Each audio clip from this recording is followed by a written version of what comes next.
Hello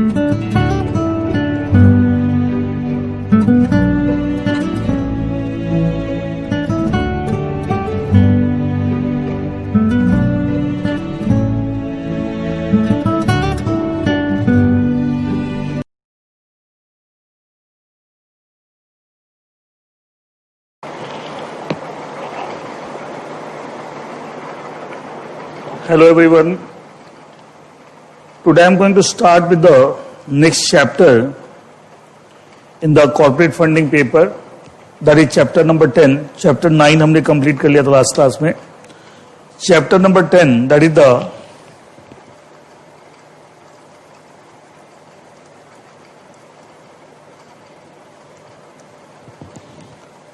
debt funding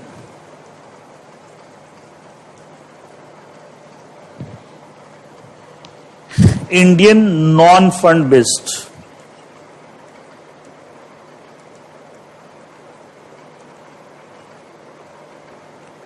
Indian non-fund based. That is chapter number 10. If you remember, हमने chapter 8 और 9 जो पढ़ा था पहले, इससे पहले chapter 8 debt funding Indian fund based and that was corporate debt. Then chapter 9 was again debt funding Indian fund based government debt and the bank financing. वो हमने पढ़ा था, पर दोनों ही चैप्टर 8 और 9 दोनों ही डेट फंडिंग, दोनों ही इंडियन फंड बेस्ड थे. एक कॉर्पोरेट डेट था, दूसरा गवर्नमेंट डेट था एंड बैंकिंग फाइनेंस था. अब ये अगला चैप्टर जो है third chapter in debt funding, it is non fund based. मतलब इस चैप्टर में हम ये पढ़ने जा रहे हैं कि how the banks are providing the debt to the borrowers not in the form of funds but in the form of some facility which is equivalent to the funds. मतलब कुछ फाइनेंसिंग फैसिलिटी प्रोवाइड करेंगे banks to the borrowers and जो कि directly borrowers के हाथ में fund नहीं आएगा, rather they will get some facility, some you can say some finance, some facility which will equivalent to the fund, that will equivalent to the fund but not directly the fund. That's why non fund. Directly fund नहीं आएगा, कुछ facility मिलेगी जो कहीं ना कहीं आपको fund के इक्विवेलेंट है, but as such directly funds will not be given by the bank into the hands of the borrower. इस चैप्टर का नाम क्या है? Indian non fund base. इसके बाद थोड़ी बहुत चर्चा पिछले चैप्टर्स में हुई थी, बट डिटेल में पूरा चैप्टर इसके ऊपर है, debt funding Indian non fund base. Now इस चैप्टर के अंदर सबसे पहले आपको टॉपिक ले रहा हूं basic concepts.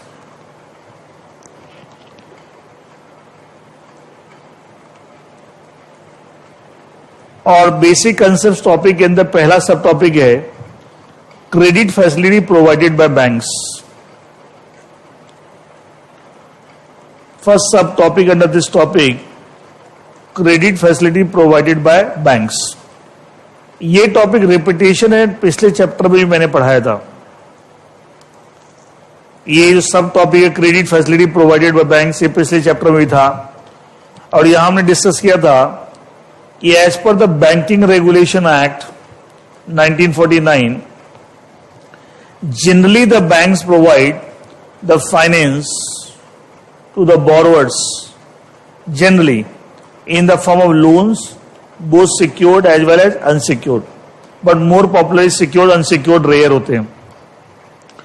But in addition to this conventional form of financing by the banks are also providing the for various kind of other kind of credit facility to their customers or according to needs of the customer. बहुत सारी उनकी need base, उनकी need के आधार पे बहुत सारी और credit facility भी बैंक्स प्रोवाइड कर रहे हैं टू द कस्टमर्स. अब उन क्रेडिट फैसिलिटीज को हम दो पार्ट में डिवाइड करेंगे. Divide this credit facility in two parts.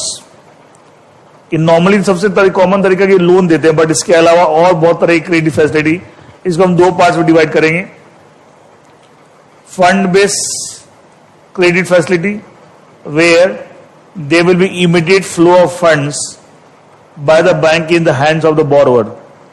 And second non fund based, जहां पे as such funds will not be release by the banks but some facility will be given by the bank equivalent to the fund but not directly the funds into the hands of the borrower.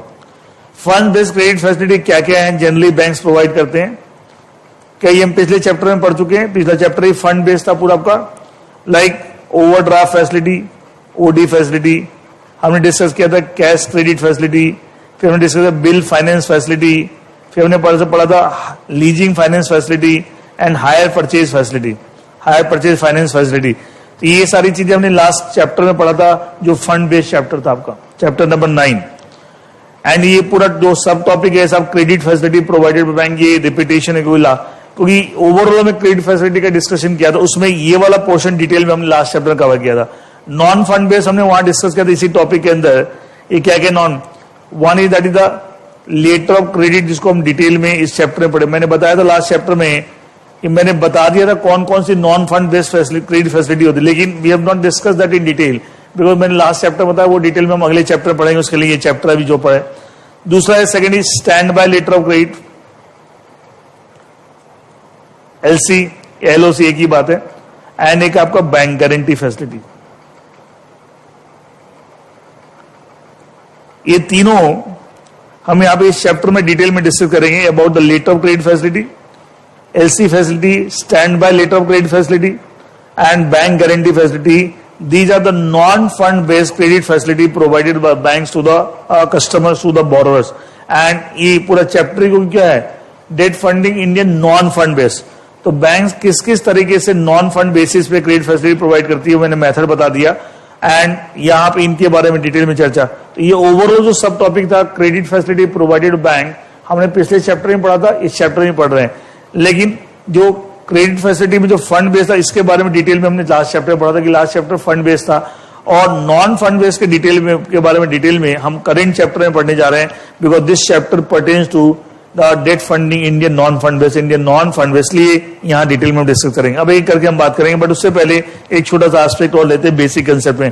तो basic concept मतलब basically हमारा पूरा focus इस पूरे chapter में इस पे होगा, what are the different kind of non fund based credit facility provided by banks. And जो तीन तरह की मेन चीजें, letter of credit facility, stand bye letter of credit facility and third is that bank guarantee facility. अभी हम एक एक बार करके तीनों के बारे में डिटेल में बात करें, बट उससे पहले क्योंकि हमारा एक टॉपिक स्टार्ट होता है बेसिक कंसेप्ट, तो बेसिक कंसेप्ट पहला सब टॉपिक हो गया credit facility provided bye the banks. अगला एक सब टॉपिक देखिए क्या चीज है इसी बेसिक कंसेप्ट के अंदर, सब ये एक टॉपिक है, उसके अंदर एक सब टॉपिक दूसरा देखिए, non fund based credit facility, non-fund based credit facility to non-borrowers of the bank। क्या मतलब हुआ?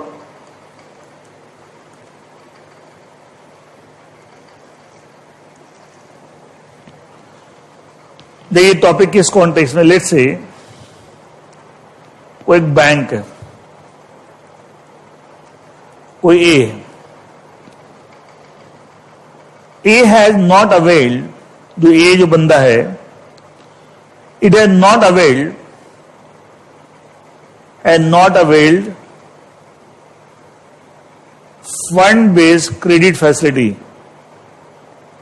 From any bank in India. इसने इंडिया में किसी भी बैंक से, not only this bank, any bank, A has not aided some person who has not availed any fund-based credit facility from any bank in India। मतलब कोई भी bank, not only this bank, any bank, किसी से भी fund-based credit facility नहीं ले रखी है। Now if A approaches this bank, particular bank, to provide the non-fund-based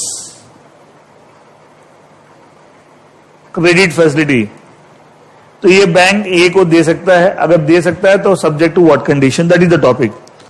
If a bank is going to provide a non-fund based credit facility to a borrower, what kind of borrower who has not availed any kind of fund based credit facility from any bank in India, not only that bank जो non-fund based credit facility देने जा रहा है, जिसको approach किया है इन्हें, वो उसको नहीं, कोई भी बैंक से इसने नहीं अवेल किया, ऐसे borrower को non fund based credit facility ये बैंक दे सकता है, but subject to certain condition. Condition है, पहला कंडीशन यही है कि साहब ये चेक करेगा कि उसने पूरे हिंदुस्तान में किसी भी बैंक से जो इंडिया में ऑपरेट करा उसे। दूसरा, अगर ए ने किसी से भी अगर पहले से कोई non fund based credit facility ले रखी है, अपार्ट फ्रॉम दिस बैंक जिससे आप अप्रोच कर रहे हैं, इसके अलावा किसी और, नो फंड बेस तो नहीं ले रखी, नॉन फंड किसी से ले रखी किसी और बैंक से, अब आप अदर बैंक को इसको अप्रोच कर रहे हैं तो उसकी एक डिक्लेरेशन, ये मैंने सो बैंक से नॉन फंड बेस कितने अमाउंट का, किस नेचर का, उसकी एक डिक्लेरेशन। तो दो बातें हो गई, एक तो ये चेक करेगा बैंक, मैं एग्जांपल मान ली एसबीआई को अप्रोच किया इन्हें, तो पहले तो एसबीआई चेक करेगा कि ए ने पूरे हिंदुस्तान में किसी बैंक से कोई फंड बेस्ड क्रेडिट फैसिलिटी नहीं ले रखी है। नंबर 2, ए ने किसी और बैंक से अदर देन एसबीआई अगर नॉन फंड बेस्ड ले रखी है तो उसकी डिक्लेरेशन क्या ले रखी है, कितना अमाउंट दे रखा, किस तरह की फैसिलिटी, वो सारी बातें। देखिए मैं पढ़ रहा हूं, banks can grant the non funded, non funded बोलिए नॉन फंड बेस्ड फैसिलिटी एक ही बात है। The banks can grant non funded या non fund based credit facility including partial credit enhancement to customer. Partial credit ने मतलब कि आपकी जितनी पहले से कोई फैसिलिटी, इसका मतलब क्या है, आपको पहले से दे रखी है उसी फैसिलिटी को हम और इनहेंस कर रहे हैं, हो सकता है। तो इस तरफ it can be fresh facility by a bank to a, और it may be increment of the existing facility, मतलब पहले से फैसिलिटी दे रखी उसको इंक्रीज कर रहे हैं। कैसा कस्टमर, इनहेंसमेंट टू कस्टमर, कैसा customer, customer who has not availing the fund based facility from any bank in India under the following condition. आप ऐसे कंडीशन को फुलफिल होगी तो आप कर सकते हैं। देखिए, bank shall ensure that the borrower has not availed any fund-based facility from any bank operating in India. पहले बता दें, ये तो टॉपिक ही पूरा ही है। At the time of granting the non-funded facility, the bank shall obtain declaration from the customer about the non-funded credit facility already enjoyed by him from other banks. अगर और किसी बैंक से उसकी डिक्लेरेशन की क्या आपने ले रखी है, कितना अमाउंट का, और सारी detail. Bank shall undertake the credit appraisal। अच्छा, जब आप non fund based credit facility, तो ये भी तो एक फैसिलिटी, ये भी तो आप एक बॉर्ड लेंडिंग कर रहे हैं, तो मैंने कहा you are providing some facility equity also financial service. कल के दिन ए ने कोई डिफॉल्ट किया, bank can come into trouble, तो डोंट यू बैंक को ये फैसिलिटी देने से पहले क्या ए की क्रेडिट वर्दीनेस को इवैल्यूएट करना चाहिए। क्रेडिट वर्दीनेस को इवैल्यूएट करना, क्रेडिट अप्रेजल करना चाहिए। ये बोला क्रेडिट अप्रेजल आप उसी लाइंस पे करेंगे जैसे कि आप किसी फंड बेस्ड क्रेडिट फैसिलिटी देते समय करते हैं। मतलब किसी को अगर फंड बेस्ड क्रेडिट फैसिलिटी देते हैं तो उस बोरोवर की आप जिस तरह क्रेडिट वर्दीनेस को इवैल्यूएट करते हैं, क्रेडिट अप्रेजल करते हैं, वैसे ही सेम तरीके से यहां भी करेंगे। तो bank shall undertake the credit appraisal similar to that for fund, जैसे फंड बेस्ड फैसिलिटी केस में करते हैं सेम ऐसा ही। अगर जब आप फाइनली इनको non fund based credit facility दे देंगे तो इस ट्रांजेक्शन की, जो आपने ट्रांजेक्शन की जो फैसिलिटी दे दी ए को, इस बात की जानकारी आप क्रेडिट इंफॉर्मेशन कंपनीज को देंगे। अच्छा, क्रेडिट इंफॉर्मेशन कंपनी कुछ बहुत सारी प्राइवेट बॉडीज भी हैं, एक आपने सुना होगा CIBIL, credit information bureau of India limited, इनको भी, जिससे कि आपको सेंट्रलाइज बॉडी के पास उस ट्रांजेक्शन की रिकॉर्ड आ जाए कि आपने ऐसे आपको non fund based credit facility एक पर्टिकुलर बोरोवर को दी है। तो इस बात की जानकारी क्रेडिट इंफॉर्मेशन मतलब ट्रांजेक्शन जो भी आपने की है, जिस transaction of providing the non fund based credit facility, इस ट्रांजेक्शन की क्रेडिट इंफॉर्मेशन आपको देनी है to credit information company like CIBIL and all that, so that it comes into the centralized record कि आपने किसको non fund based credit facility provide की। तो subject to this 3 condition, an Indian bank may provide a non fund facility, non fund based facility to a borrower in India who has not availed fund based facility from any bank operating in India. And subject to this condition, a bank ऐसे बंदे को जिसने किसी भी bank से India में fund based credit facility नहीं ले रखी है, उसको नॉन फंड बेस्ड फैसिलिटी दे सकते हैं, subject to all these condition. That is a small topic, ठीक है। तो ये एक छोटा सा एस्पेक्ट हमारा कंप्लीट होगा। दैट इज बेसिक कंसेप्ट में 2 चीज थी, credit facility provided by bank and man the conventional loans होते हैं, उसके अलावा बहुत सारी फैसिलिटी होती है, उसको हमने 2 पार्ट में डिवाइड किया, fund based, non fund based. Mainly हमारा फोकस चैप्टर में क्या रहेगा, नॉन फंड बेस्ड पे। और एक non fund based credit facility to non borrow, मतलब ऐसे बंदे को जिसने उस बैंक से या पूरे हिंदुस्तान में किसी बैंक से फंड बेस्ड फैसिलिटी अवेल नहीं की, उसको अगर आप नॉन फंड बेस्ड फैसिलिटी देते हैं तो दे सकते हैं, but subject to certain conditions. Is it okay? Now अब अभी हमने डिस्कस किया था कि जो non fund based credit facility क्या क्या होती है, उसमें एक था लेटर ऑफ क्रेडिट, एक था stand by letter of credit, एक था बैंक गारंटी। अब एक करके हम इन सब के बारे में डिटेल में, यही पूरा चैप्टर है, एक करके इस सब चीज के बारे में डिटेल में बात करते हैं। तो पहले I take the letter of credit.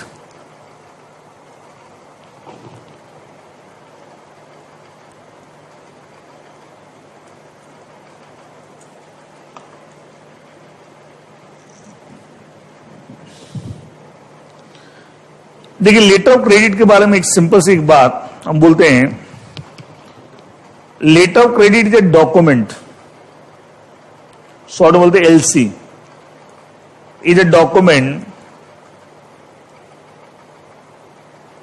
ये डॉक्यूमेंट कौन इश्यू करता है? From a bank, document issued by a bank. And document का नेचर क्या है? That guarantees the payment, that guarantees the payment.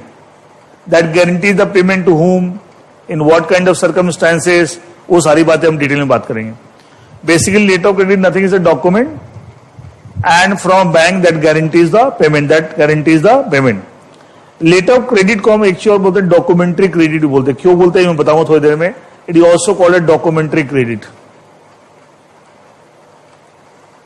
Letter of credit also called documentary credit. तो letter of credit solve LC is a document, या ऐसे भी लिख सकते हैं LC is a document. What can document? Which is issued by a bank for what? That guarantees the payment. Now how it guarantees the payment, किस तरह की situation, सारी बातें मैं बताता हूं. कि जनरली पहले ये समझिए लेटर ऑफ क्रेडिट जो यूज होता है, generally use in international trade. Domestically भी हो सकता है बट ज्यादा फ्रिक्वेंटली होता है. It is use in the international trade. More popular, more frequently use in international trade. अच्छा, जब मैंने इंटरनेशनल ट्रेड बोला इसका मतलब क्या है? Import export. इंडिया से कोई गुड्स बाहर जा रहा है, इसका मतलब Indian person is doing the export. बाहर से इंडिया में गुड्स आ रहे थे, इंडिया में कोई बंदा बाहर से गुड्स इंपोर्ट करा, मतलब इट्स इंटरनेशनल ट्रेड जहां दो कंट्रीज इन्वॉल्व हो गई. इसका मतलब इंपोर्ट एक्सपोर्ट आप इंटरनेशनल ट्रेड बोल सकते हैं, या इंपोर्ट एक्सपोर्ट में ज्यादा इसका इस्तेमाल होता है in the import export transactions. Domestic भी हो सकता है, कोई प्रोहिबिशन नहीं है लॉ में कि साहब विद इन द कंट्री को ट्रांजेक्शन हो रही है उसमें आप एलसी यूज नहीं हो सकते, एकदम हो सकती है. But it is not so popular, more popular in the context international trade, more popular in the context of import export transactions. Now अब ये कैसे काम करता है देखिए, try to understand.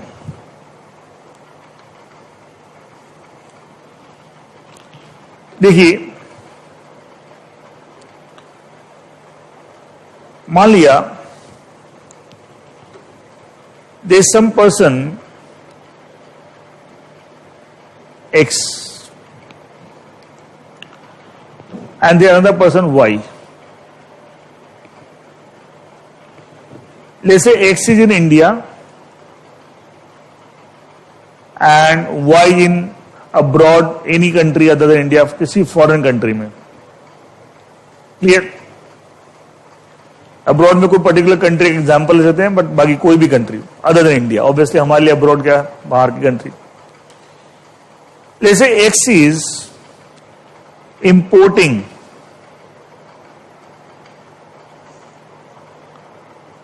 Some goods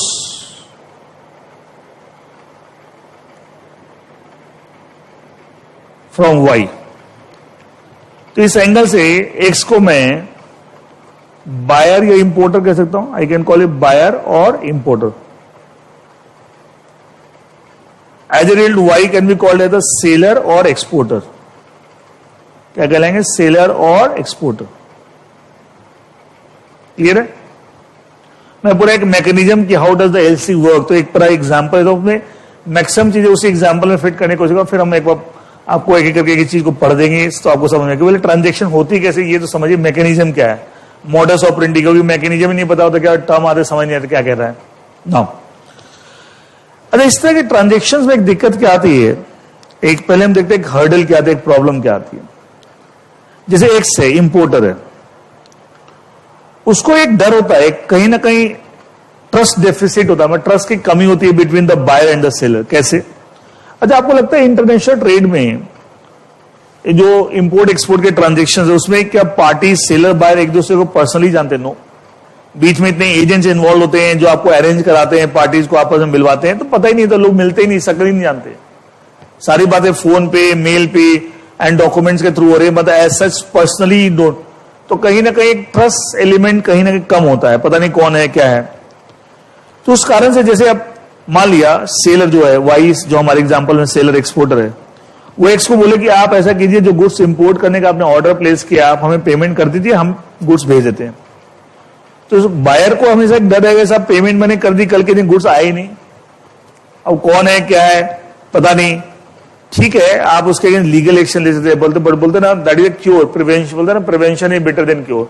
तो अननेसेसरी अपने लिए एक झमेला पाल लिया आपने। उल्टा अगर बायर सेलर को बोलता है, इंपोर्टर एक्सपोर्टर को बोलता है कि आप पहले गुड्स भेज दीजिए, इंडिया में जब गुड्स पहुंच जाएगा तो मैं आपको पेमेंट कर दूंगा, तो सेलर को एक्सपोर्टर को हमेशा एक एलिमेंट ऑफ डाउट रहता है कि साले अगर मैंने पहले गुड्स भेज दिए और कल के दिन बायर ने अगर पेमेंट नहीं की तो मैं फंस जाऊंगा। तो कहीं ना कहीं ट्रस्ट डेफिसिट है, कहीं ना कहीं ये दिक्कत आ रही प्रैक्टिकली। तो उस प्रॉब्लम को कैसे ओवरकम करें, how to mitigate this problem, इस प्रॉब्लम कैसे सॉल्व करें। तो उसके लिए हम क्या करते हैं, बीच में between the importer and the exporter, between the buyer and the seller, हम बैंक्स को इन्वॉल्व करते हैं। अच्छा, जब बैंक्स को इन्वॉल्व करेंगे तो कह सकते हैं कि साहब बैंक्स के ऊपर की क्रेडिबिलिटी ज्यादा है देन अ जनरल पर्सन।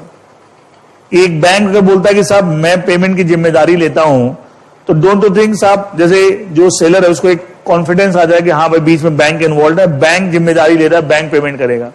तो डोंट यू थिंक इस केस में that sense of, you can say confidence, that gives a sense of confidence to the seller.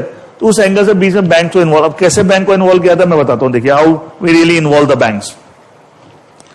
सबसे पहले जो इंपोर्टर है, बायर, वो अपने बैंक को अप्रोच करे। अपने बैंक का मतलब इंडिया में किसी बैंक को हो सकता है पहले से उसके वहां से उस बैंक के साथ आपके ट्रांजेक्शन होते हैं, आपके बैंक अकाउंट्स वहां पे हैं, आपकी एफडीज वहां पे हैं, आपके बहुत सारे डिफरेंट ट्रांजेक्शन उस बैंक, या कोई नए बैंक को भी अप्रोच कर सकते जो इंडिया में, बट जनरली लोग उन्हीं को अप्रोच करते हैं जिन बैंक के साथ आपकी रेगुलर ट्रांजेक्शन हो रही है। Now X will first approach some bank and apply करेगा किसी बैंक को इन इंडिया कि आप मेरे लिए इन फेवर ऑफ वाई, मतलब मेरे बिहाफ पे, कौन बोल रहा है, बायर इंपोर्टर, किसको, बैंक को, मेरे बिहाफ पे आप सेलर के फेवर में एक एलसी ओपन कर दीजिए। यह is making a application to the bank for what, to issue LC, letter of credit in favour of Y. इसको बोलते हैं एलसी ओपन करना। एलसी ओपन कर दिए, open LC in favour of Y. अच्छा, क्योंकि हम बोले एलसी ओपन, आप इसको अप्लाई कर रहे हैं, ये this bank issuing the LC, opening the LC, इसलिए इस बैंक को हम इश्यूइंग बैंक या ओपनिंग बैंक भी बोल सकते हैं। जो बैंक एलसी को इश्यू कर रहा है या ओपन कर रहा है, दैट इज इश्यूइंग बैंक और द एलसी बैंक बोलते हैं, सॉरी ओपनिंग बैंक। हम बोलते हैं you have applied to the bank to open LC in favour of the seller exporter Y, जो इस एग्जांपल में है। अच्छा, क्या इसको मैं इंपोर्टर का बैंक बोल सकता हूं कि इंपोर्टर ने जिस बैंक को अप्रोच किया वो बैंक इंपोर्टर का बैंक है, and that bank we are calling है द इश्यूइंग बैंक, और it is also opening bank. LC open आपने करा ली उससे। अब देखिए, जब आप एलसी ओपन कराएंगे तो इसका मतलब क्या, ट्राई टू अंडरस्टैंड, मैं पूरी ट्रांजेक्शन को कंप्लीट करूं तो आपको मैक्सिमम चीजें इसी में समझ में आ जाएगी। क्योंकि X has applied to the bank to issue LC और open LC in favour of the seller exporter, तो इसलिए हम इसको उस एंगल से एक्स को हम एप्लीकेंट बोल सकते हैं। ये सुनो, X is the applicant, he has applied to open the LC. अच्छा, किसके फेवर में एलसी इशू होनी, in favour exporter Y seller, तो इसको हम बोलेंगे बेनिफिशियरी, क्योंकि एलसी खुली किसके फायदे के लिए, वाई के लिए, बेनिफिशियरी। तो X importer is also called applicant. देखो, एक ही बंदे की डिफरेंट डिफरेंट टर्मिनोलॉजी होगी। एक्स को बायर बोल सकते हैं, इंपोर्टर बोल सकते हैं, और वो applicant because apply to the bank for the purpose of opening the LC in favour of the seller exporter. That's why किसके फायदे के लिए एलसी खुल रही है, सेलर एक्सपोर्टर, इसलिए उस एलसी का बेनिफिशियरी कौन है, सेलर। तो बेनिफिशियरी बोलने का मतलब किसकी बात करें, सेलर की बात करें, एक्सपोर्टर की बात करें। Is that clear to everyone now? और जो बैंक ओपन करा दैट इज इश्यूइंग बैंक और also called opening bank. Now अब इस बैंक ने एक एलसी इश्यू कर दी या ओपन कर दी। अब एक प्रॉब्लम और आती है कि जो सेलर एक्सपोर्टर बाहर है, आउट ऑफ इंडिया, वो कभी ट्रस्ट नहीं कर पाता कि साहब आपके कंट्री के अंदर कौन बैंक है क्या। अच्छा, हम तो हमारे कंट्री के अंदर मैक्सिमम जो मेजर बैंक है उनको हम जानते हैं, लेकिन जरूरी नहीं कि दूसरे, जैसे हमारे लिए स्टेट बैंक ऑफ इंडिया बहुत बड़ा बैंक है, पंजाब नेशनल बैंक बहुत, आईसीआईसीआई बैंक, हो सकता है किसी कंट्री में उन बैंक के नाम ही वो लोग नहीं जानते। तो कहीं ना कहीं अगेन उस बैंक की जो एक इंडियन बैंक है उसकी एलसी पे नॉर्मली ट्रस्ट नहीं करेगा। तो तरीका क्या होता है, तो जो इंडियन बैंक, जो इश्यूइंग बैंक है, जो एलसी इश्यू करेगा, it will give to the another bank जो अब्रॉड है, नॉर्मली उस कंट्री में जिस कंट्री के अंदर सेलर है वहां का बैंक उसको इश्यू करेगा। ठीक है, इसको बोलते हैं एडवाइजिंग बैंक। क्या बोलते हैं? Advising bank.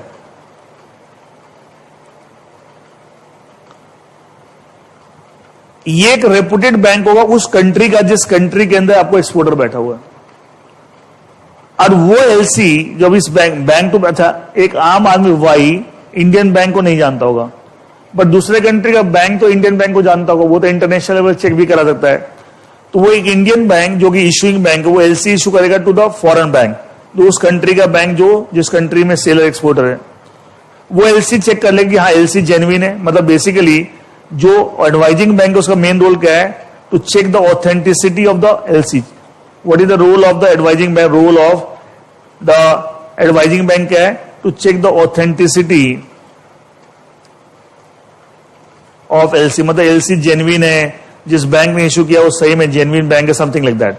वो खाली इतना काम है एडवाइजिंग बैंक का। अगर वो सेटिस्फाइड है कि एलसी ऑथेंटिक है, कोई कमी नहीं है, सब ठीक है, तो एडवाइजिंग बैंक क्या करेगा? It will basically advise the seller exporter. नाम इज एडवाइजर। मैंने चेक कर लिया एलसी। अब देखिए इस बैंक को तो सेलर जानता होगा, उसी कंट्री का बैंक, कोई रेपुटेड बैंक है, तो वो एडवाइस कर देगा टू द सेलर एक्सपोर्टर कि आप इसके बेसिस पे गुड्स एक्सपोर्ट कर सकते हैं। मतलब मैंने चेक कर लिया एलसी जेन्युइन आपके फेवर में इशू हुई है, और एलसी इसको पास ऑन कर देगा। LC will be pass on to the Y. मतलब इंडिया में इंपोर्टर ने अप्लाई किया to the issuing bank, issuing bank ने एलसी इशू की to foreign bank advising bank, advising bank ने चेक कर लिया कि एलसी ऑथेंटिक है, फिर वो किसको पास ऑन कर देगा? To the seller. इसके बेसिस पे now seller will export the goods, he will export the goods.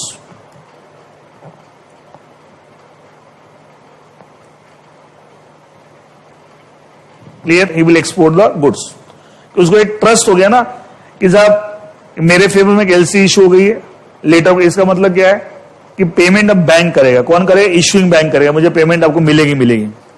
मतलब कहीं पेमेंट का कोई प्रॉब्लम बीच में बैंक से इन्वॉल्व है, तो एक जो ट्रस्ट डेफिसिट था वो खत्म हो गया। That problem is overcome. ठीक है, we have overcome that problem, and इस तरीके से ट्रांजेक्शन की जाती है। अब वो गुड्स को एक्सपोर्ट कर देगा, एंड दिस इज, तो उससे कॉन्फिडेंस लेवल।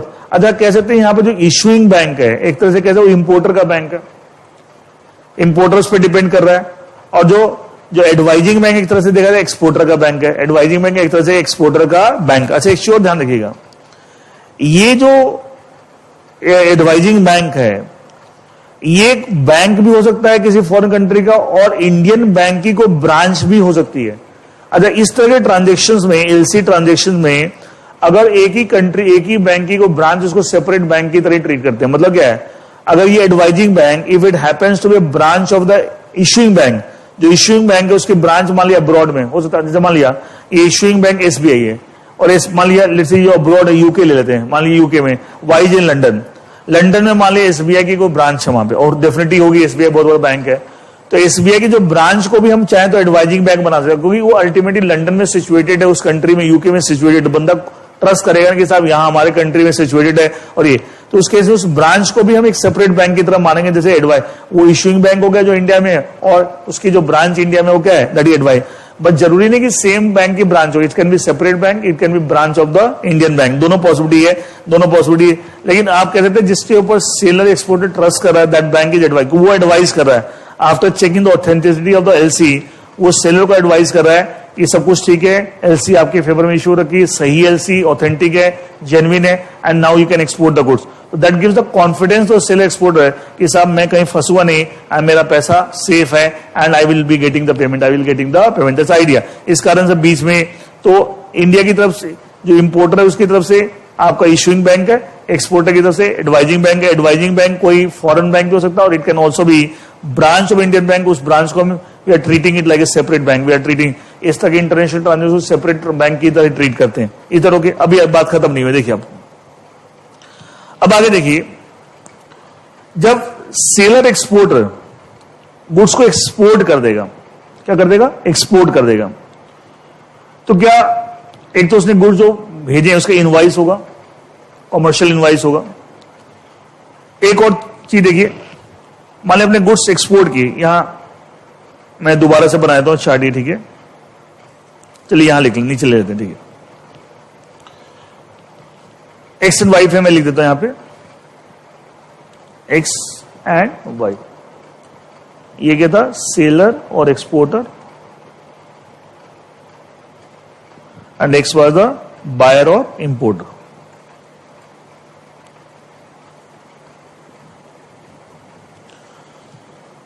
अच्छा, इसमें देखिए डॉक्यूमेंट्स क्या क्या इन्वॉल्व होंगे इसके अंदर। अगर हम डॉक्यूमेंट को कुछ चीजें साथ साथ पढ़ेंगे तो क्या होगा, आपको ओवरऑल टॉपिक भी समझ आएगा और बहुत सारी चीजें अपने आप कवर हो जाएंगी। अच्छा, एक तरह से माल आपने एक्सपोर्ट कर दिया तो पेमेंट आप मांगेंगे किससे, तो उसके लिए seller exporter will draw bill of exchange, draw bill of exchange. ये पेमेंट इसको मिलनी है, ये ड्रॉवर है, और Y is a drawee. Y पे करे या वाई के बिहार पे इश्यूइंग बैंक पे करे, मतलब बेसिकली ड्रॉई है। अच्छा, वो एक बिल ऑफ एक्सचेंज डॉक्यूमेंट हो गया जिसके बेसिस पे वाई को एक्स से पेमेंट मिलेगी। दूसरा क्या, वो बिल, एक तो बिल ऑफ एक्सचेंज हो गया। दूसरा, जो आपने गुड्स को यहां से एक्सपोर्ट किए, अगर आपने शिप से एक्सपोर्ट किए तो शिपिंग कंपनी ने एक डॉक्यूमेंट दिया, बिल ऑफ लेडिंग, जानते ना, that is the transportation document. लेकिन अगर आपने एयरवेज से किया, बाय एयर रूट, तो एयरवेज बिल होगा। अगर मान लिया आपने बाय रोड किया तो लॉरी रिसिप्ट होती है, या ट्रेन से किया तो आपको रेलवे रिसिप्ट आरआर होती है, मतलब कोई ना कोई ट्रांसपोर्टेशन डॉक्यूमेंट होगा।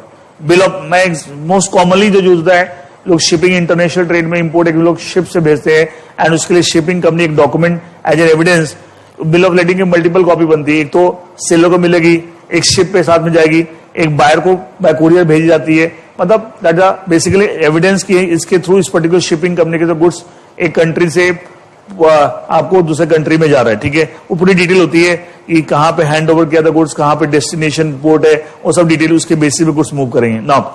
एक तो डॉक्यूमेंट हो गया बिल ऑफ एक्सचेंज जिसके बेसिस पे पेमेंट डिमांड हो रही है। एक हो गया बिल ऑफ लैडिंग। तीसरा हो गया इनवॉइस।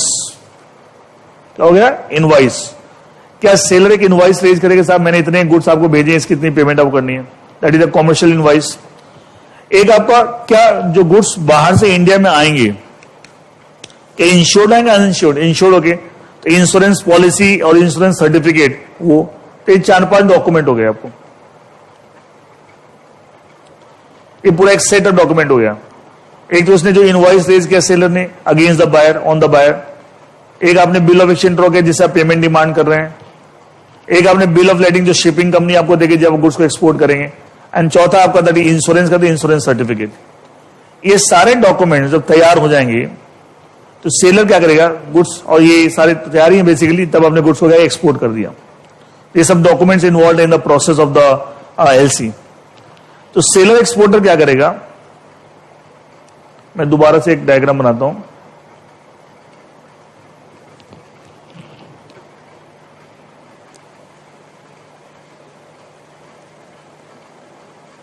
ये बायर था, ये इंपोर्टर, और ये आपका सेलर और exporter.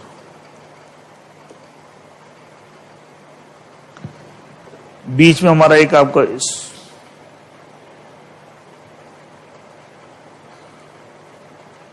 Issuing bank,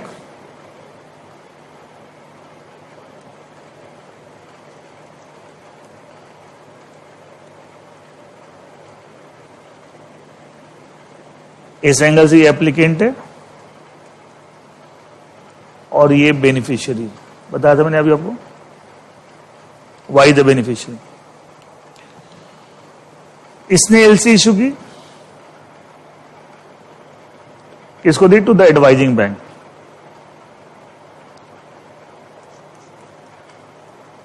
advising bank ने ऑथेंटिसिटी ऑफ एलसी चेक कर दी। किसको एडवाइज किया, टू द सेलर एक्सपोर्टर कि आप गुड्स एक्सपोर्ट कर सकते हैं, एलसी इज जेन्युइन। क्लियर। अब सेलर एक्सपोर्टर या गुड्स को एक्सपोर्ट करेगा, export the goods, export, ship the goods, ship और एक्सपोर्ट द गुड्स। अभी बताया मैंने डॉक्यूमेंट्स क्या क्या तैयार हो जाएंगे यहां पे,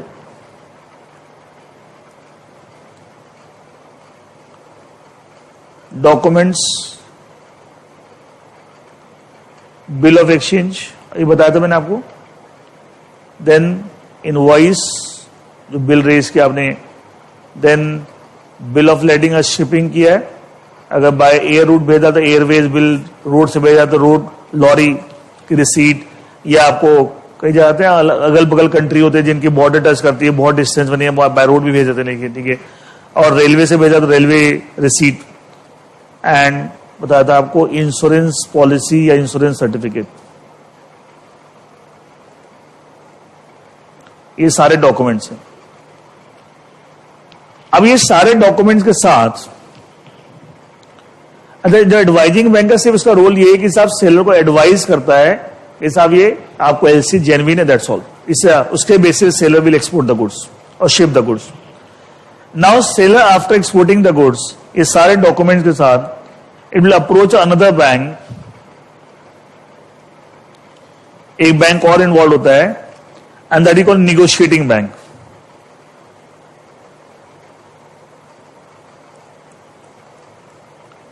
That is called as the negotiating bank.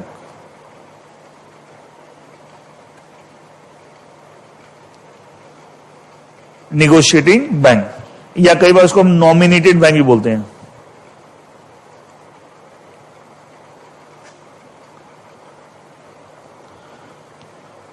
देखिए नॉमिनेटेड और नेगोशिएटिंग दोनों क्यों बोलते हैं, देखिए इसका रीजन बताता हूं। सेलर गुड्स को एक्सपोर्ट करने के बाद सारे डॉक्यूमेंट नेगोशिएट किसके साथ करेगा, इस बैंक के साथ, और उसके बेसिस पे negotiating bank will make the payment to the seller, इसे नेगोशिएटिंग। और इशूइंग बैंक जिस बैंक को नॉमिनेट करता है कि साहब ये बैंक है, सब डॉक्यूमेंट्स में आईएलसी में आएगा कि साहब ये हमारा नॉमिनेटेड बैंक है, इसको आप डॉक्यूमेंट सबमिट कर देना, ये आपको पेमेंट रिलीज कर देगा। तो अगर इशूइंग बैंक दिस वन अगर बाहर के किसी बैंक को अपना नॉमिनेट करता है कि साहब ये हमारा नॉमिनेटेड बैंक है, एलसी में सब लिखा रहेगा, एलसी जो इश्यूज में लिखा रहेगा ये हमारा नॉमिनेटेड बैंक है, once you ship the goods, once you export the goods, you submit all the documents to this nominated bank, ये आपको पेमेंट रिलीज कर देगा। अगर आपके डॉक्यूमेंट्स सब ओके हैं, जेन्युइन है, वो आपको पेमेंट कर देगा, समथिंग लाइक दैट। तो इसलिए इसको नॉमिनेटेड बैंक, इश्यूइंग बैंक को भी नॉमिनेट कर रहा है। और क्योंकि seller exporter is going to negotiate all the document, hand over the documents to this bank and get the payment, इसे इसको नेगोशिएटिंग बैंक भी बोलते हैं। एक चीज एडवाइजिंग बैंक पेमेंट नहीं करता, एडवाइजिंग बैंक नेगोशिएट नहीं करता, सिर्फ एडवाइस करता है कि आप एक्सपोर्ट कर दिए, एलसी ओके मैंने चेक कर लिए, वो एडवाइजिंग बैंक का रोल होता है, ठीक है, नॉट बियॉन्ड दैट। लेकिन अब देखिए एक बार एक्सपोर्टर ने, सेलर ने गुड्स एक्सपोर्ट कर दिए, तो ये सारे डॉक्यूमेंट जो मैंने डॉक्यूमेंट की लिस्ट बताई है वो किसको हैंड ओवर करेगा, to the negotiating bank, this one, इसको हैंड ओवर करेगा। ये नेगोशिएटिंग बैंक चेक करेगा कि सारे डॉक्यूमेंट ओके हैं, जेन्युइन है, एवरीथिंग, एंड अगर वो सेटिस्फाइड है तो उसके बेसिस पे पेमेंट रिलीज कर देगा। अगर ओके, इसको नॉर्मली 5 दिन का टाइम मिलता है to check the documents all that, 5 days में आप चेक कर लीजिए, and if you are really satisfied about everything then you release the payment. ये पेमेंट किसको कर देगा, to the, it will make the payment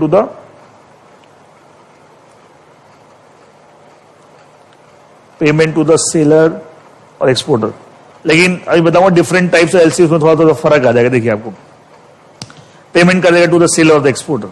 now अब ये क्या करेगा, नेगोशिएटेड बैंक ये क्या करेगा, जो डॉक्यूमेंट्स यहां आए हैं चेक कर दिया जगह बेसिस पेमेंट, क्योंकि एक तरह देखा जाए ये एक तरह से एजेंट का काम कर रहा है of the issuing bank. Issuing bank ने एक बैंक का नाम दे दिया कि साहब ये नेगोशिएटिंग बैंक है। अब बार बार नेगोशिएटिंग बैंक भी एक ब्रांच हो सकती है ऑफ द इशूइंग बैंक। अच्छा, कई बार हो सकता है एडवाइजिंग बैंक और नेगोशिएटिंग बैंक सेम है, ये भी पॉसिबल है, ये भी पॉसिबल, लेकिन उसके केस में मेंशन हो जाए कि साहब same bank will act as the advise. लेकिन अगर कोई बैंक सिर्फ एडवाइजिंग बैंक है, that will not negotiate the document, that will not make the payment. लेकिन देयर इज पॉसिबिलिटी, लॉ मना नहीं कर रहा, ये चाहे तो आप एडवाइजिंग बैंक नेगोशिएटिंग में एक कोई बना सकते हैं, लेकिन उसके केस में मेंशन होगा साहब यही हमारा एडवाइजिंग बैंक है, यही नॉमिनेटेड, सेम बैंक का नाम दोनों जगह आएगा, एडवाइजिंग में भी नॉमिनेटेड है। लेकिन automatically advising bank nominated bank नहीं बन जाता, ऑटोमेटिकली नहीं बनता, उसके लिए स्पेसिफिकली मेंशन होना चाहिए इन द एलसी कि साहब एडवाइजिंग बैंक भी है एंड नॉमिनेटेड बैंक भी, मतलब दोनों जगह सेम नाम आ रहा है। लेकिन मतलब आप करना चाहें कर सकते हैं और अलग अलग भी कर सकते हैं, अलग अलग बैंक भी हो सकते हैं। नाउ अब देखिए आप, इसने इसको पेमेंट कर दी, ये क्या करेगा, जो नेगोशिएटिंग बैंक है, जो डॉक्यूमेंट्स का आ जाए, ये डॉक्यूमेंट भेजेगा टू द इशूइंग बैंक। कहां भेजेगा, to the issuing bank. Will pass on the documents के मैंने चेक कर दिए, मैंने पेमेंट कर दिए, डॉक्यूमेंट्स आपके बिहाफ पे मैंने पेमेंट कर दिए, एंड डॉक्यूमेंट्स यहां भेज देगा। इशूइंग बैंक वो डॉक्यूमेंट किसको देगा, आपको देखिए इश्यूइंग बैंक क्या करेगा, डॉक्यूमेंट किसको देगा, टू द बायर और द इंपोर्टर, कि आप चेक कर लो सब कुछ ओके है, अगर ओके है यू मेक द पेमेंट, ये इसको पेमेंट करेगा, you make the payment to me, अगर डॉक्यूमेंट ओके है। नाउ जो पेमेंट यहां इश्यूइंग बैंक के पास आएगी, issuing bank will now make the payment to the negotiating bank. तो पेपर्स नेगोशिएटिंग बैंक से इश्यूइंग बैंक के पास गए, इश्यूइंग बैंक से एप्लीकेंट के पास गए, एप्लीकेंट ने चेक कर लिया, अगर ओके है तो he will make the payment to the issuing bank, issuing bank in turn will make the payment to the negotiating bank, और नेगोशिएटिंग बैंक ने तो ऑलरेडी पेमेंट किसको कर दी है, to the seller the exporter, वो तो ऑलरेडी कर चुका है पेमेंट, ठीक है। इसका मतलब ट्रांजेक्शन ऐसे कंप्लीट हो जाती है, मतलब कैसे कैसे मूवमेंट हो रही है, मैंने सारी मूवमेंट समझा दी है, एंड ट्रांजेक्शन आपको कंप्लीट इस तरीके से हो जाती है। देखिए क्योंकि नेगोशिएटिंग बैंक ने पहले पेमेंट कर दी थी, एंड उसको पेमेंट इश्यूइंग बैंक से मिल गई, इश्यूइंग बैंक को पेमेंट किसे, एप्लीकेंट से मिल गई, इस तरीके से ट्रांजेक्शन पूरी कंप्लीट होती है ना। अब इसके अंदर देखिए मतलब मेजर चीजें मैंने सब बता दी, बट अब इसके अंदर कुछ कुछ चीजें एक्स्ट्रा एड ऑन हम कर लेते हैं। कई बार क्या होता है, जो इश्यूइंग बैंक है ये एलसी इशू करने के लिए कॉम्पिटेंट है, but may be it's not a very big bank in India, छोटा बैंक है मान लिया, बहुत सारे छोटे छोटे बैंक इंडिया में आजकल देखो मर्जर भी चल रहा है, छोटे छोटे बैंक बड़े बैंक में मर्ज हो रहे हैं। अब जो एक विजया बैंक नाम सुना, विजया बहुत छोटा बैंक है, तो मान लो कोई छोटा बैंक है इंडिया में जिसने एलसी इशू की, ये मान लो इश्यूइंग बैंक, और जब आपको एडवाइजिंग बैंक के पास मैटर गया, एडवाइजिंग बैंक बोला ठीक है लेकिन हमको ये छोटा बैंक है, कल के दिन कोई डिफॉल्ट ना कर दे, तो उसके लिए हम चाहते हैं कि आपकी जगह आपकी जिम्मेदारी को बड़ा बैंक और ले ले, तो उस केस में एक रिक्वायरमेंट आ सकती है, और उस केस में क्या हो, एक बैंक और इन्वॉल्व होगा, वो देखिए क्या है, उस बैंक को बोले कंफर्मिंग बैंक। ये भी इंडिया में कोई बड़ा बैंक होगा, कंफर्मिंग बैंक, मतलब बेसिक कंफर्मिंग बैंक ये करेगा, ये कंफर्म करेगा कि जब आपको इश्यूइंग बैंक की रिस्पॉन्सिबिलिटी आ जाएगी टू रिलीज द पेमेंट, और वहां इश्यूइंग बैंक ने अगर कोई डिफॉल्ट किया तो आई गिव द गारंटी, मैं पे करूंगा। तो कैसे थे, अगर issuing bank is comparatively smaller bank on which the advising bank दूसरे कंट्री का बैंक है, sale exporter is not able to believe कि भैया ठीक है एलसी जेन्युइन है लेकिन बैंक बहुत छोटा है, पता निकल के डिफॉल्ट न कर दे, ठीक है। तो ऐसा करो, आप किसी बड़े बैंक से हमें एक लेटर इशू करा दीजिए कि वो कंफर्म करता है, वो गारंटी देता है आपके, एक तरह से ये तरह गारंटर हो गया कि कल के दिन इश्यूइंग बैंक ने कोई डिफॉल्ट किया इन केस ऑफ पेमेंट, जब उसकी पेमेंट ड्यू हो गई, उसकी लायबिलिटी अराइज हो गई, तो उस केस में उसकी जगह कौन पेमेंट करेगा, कंफर्मिंग बैंक पे करेगा। तो उस केस में कंफर्मिंग बैंक का कंसेप्ट भी आ जाता है, जो कि इंडिया में एक बड़ा बैंक होगा, एंड वो कंसेप्ट भी आपको बीच में आ जाता है। लेकिन अगेन क्या कंफर्मिंग बैंक कंसेप्ट हमेशा रहेगा, no, it may be there, it may not be. देखिए इश्यूइंग बैंक कंसेप्ट जरूर रहेगा, एडवाइजिंग बैंक कंसेप्ट जरूर रहेगा, नेगोशिएटिंग बैंक कंसेप्ट जरूर रहेगा, ये तीनों बैंक तो जरूर रहेंगे। एडवाइजिंग बैंक और नेगोशिएटिंग बैंक सेम बैंक हो सकता है, अलग अलग भी हो सकते हैं, ठीक है, लेकिन ये तीन बैंक का रोल जरूर रहेगा। लेकिन कंफर्मिंग बैंक कंसेप्ट हो भी सकता है और नहीं भी, नॉट नेसेसरी, नॉन नेसेसरी की होगा ही, या हो भी सकता है और नहीं भी। एक चीज मैं और ऐड करना चाहूंगा इसके अंदर, कई बार क्या होता है, इश्यूइंग बैंक डायरेक्टली पेमेंट खुद रिलीज नहीं करता टू द नेगोशिएटिंग बैंक, बीच में एक बैंक और इन्वॉल्व होता है, रीइंबर्सिंग बैंक। रीइंबर्सिंग बैंक क्या है, हम आपको पैसा देंगे या आपको पैसा देंगे, तो बीच में एक बैंक और इन्वॉल्व होता है, रीइंबर्सिंग बैंक। लेकिन again it is optional, it is optional. तो इसको ऐसे समझिए कि रीइंबर्सिंग बैंक और कंफर्मिंग बैंक कंसेप्ट हो सकता है बट मैंडेटरी नहीं है, इट मे और मे नॉट बी देयर। लेकिन issuing bank, advising bank and negotiating bank और नॉमिनेटेड बैंक जिसको बोलते हैं, ये जरूर होगा in the transaction of LC. Confirming bank concept हो भी सकता है, नहीं भी। रीइंबर्सिंग बैंक जो कि on behalf of the issuing bank payment release करता है, basically issuing bank is the principal and reimbursing bank is the agent, and वो आपको इश्यूइंग बैंक के बिहाफ पे पेमेंट रिलीज करता है to the negotiating bank. But again this is not necessary कि बीच में रीइंबर्सिंग बैंक और between the issuing bank and the negotiating bank, it may be there, it may not be there, जरूरी नहीं है।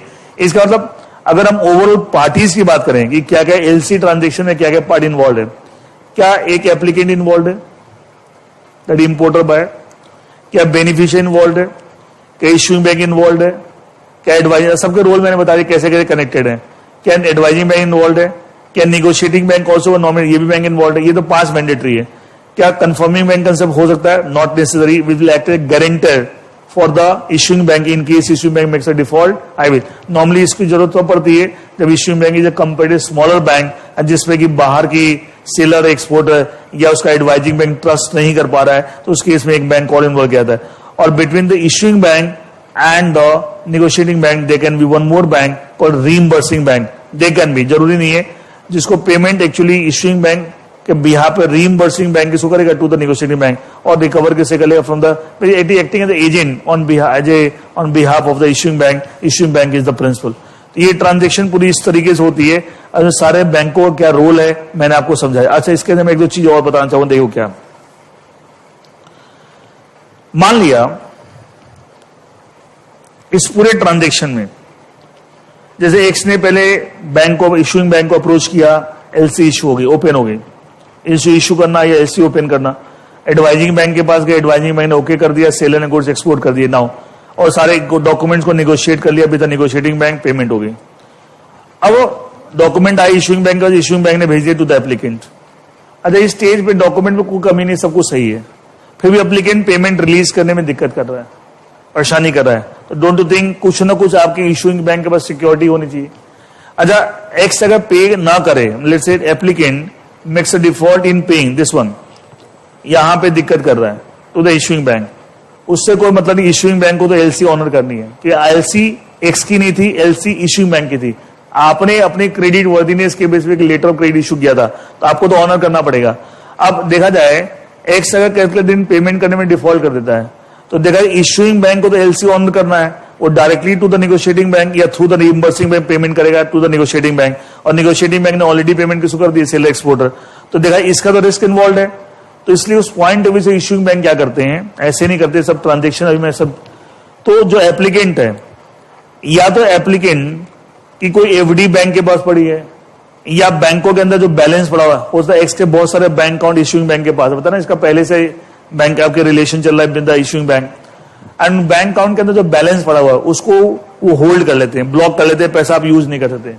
मतलब पैसा आपके अकाउंट में पड़ा हुआ है, हम भी यूज नहीं कर रहे, आप भी यूज नहीं कर सकते, जब तक कि आपको एलसी ऑनर नहीं होते, मतलब एलसी उसमें कोई दिक्कत नहीं आनी चाहिए, ठीक है, एंड समथिंग लाइक दैट। और जब एलसी की पेमेंट हम करेंगे तो आपके अकाउंट से हम पैसा निकाल लेंगे, आपके अकाउंट से, या एफडी कल के दिन या तो आप पेमेंट कर लेना या अकाउंट को डेबिट करा लेना, और कल के डिफॉल्ट किया तो एफडी आपकी जो हमारे पास पड़ी है या बैंक के अंदर अकाउंट में जो पैसा पड़ा हुआ है वो हम एज ए सिक्योरिटी, वो एक कोलेटरल काम करें, मतलब bank is issuing the LC here on behalf of the applicant in favour of the beneficiary against a collateral security. वो कोलेटरल सिक्योरिटी क्या है, इसके यहाँ बैंक अकाउंट है, उसका बैलेंस अमाउंट है, उसको ब्लॉक कर दिया जाएगा, या एफडी वगैरह समथिंग लाइक दैट, ये समथिंग लाइक दैट, या इसको लोन दिखाया जाएगा कि भैया मैं अगर कुछ भी नहीं है, हम आपको एक तरह से लोन दे रहे हैं, इसके लिए किसी न किसी प्रॉपर्टी पे सिक्योरिटी क्रिएट हो जाएगी इन फेवर ऑफ द बैंक, मतलब कोई ना कोई कोलेटरल होगी, ठीक है। ये तो होगी सिक्योरिटी, इश्यूइंग बैंक कैसे सेव करता है अपने आपको।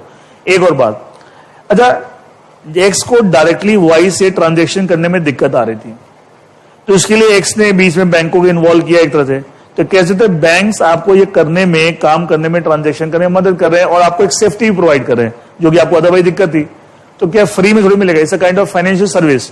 तो क्या इस फाइनेंशियल सर्विस को प्रोवाइड करने के लिए will the issuing bank charge some kind of fees और not? Yes, because of financial service they will charge a fee for providing this. तो जब भी कोई बैंक एलसी ओपन करता है जिस एप्लीकेंट के कहने पे, उससे एक फीस चार्ज करता है for opening the LC, because a kind of financial service being provided by the bank on behalf of the applicant in favour of the beneficiary.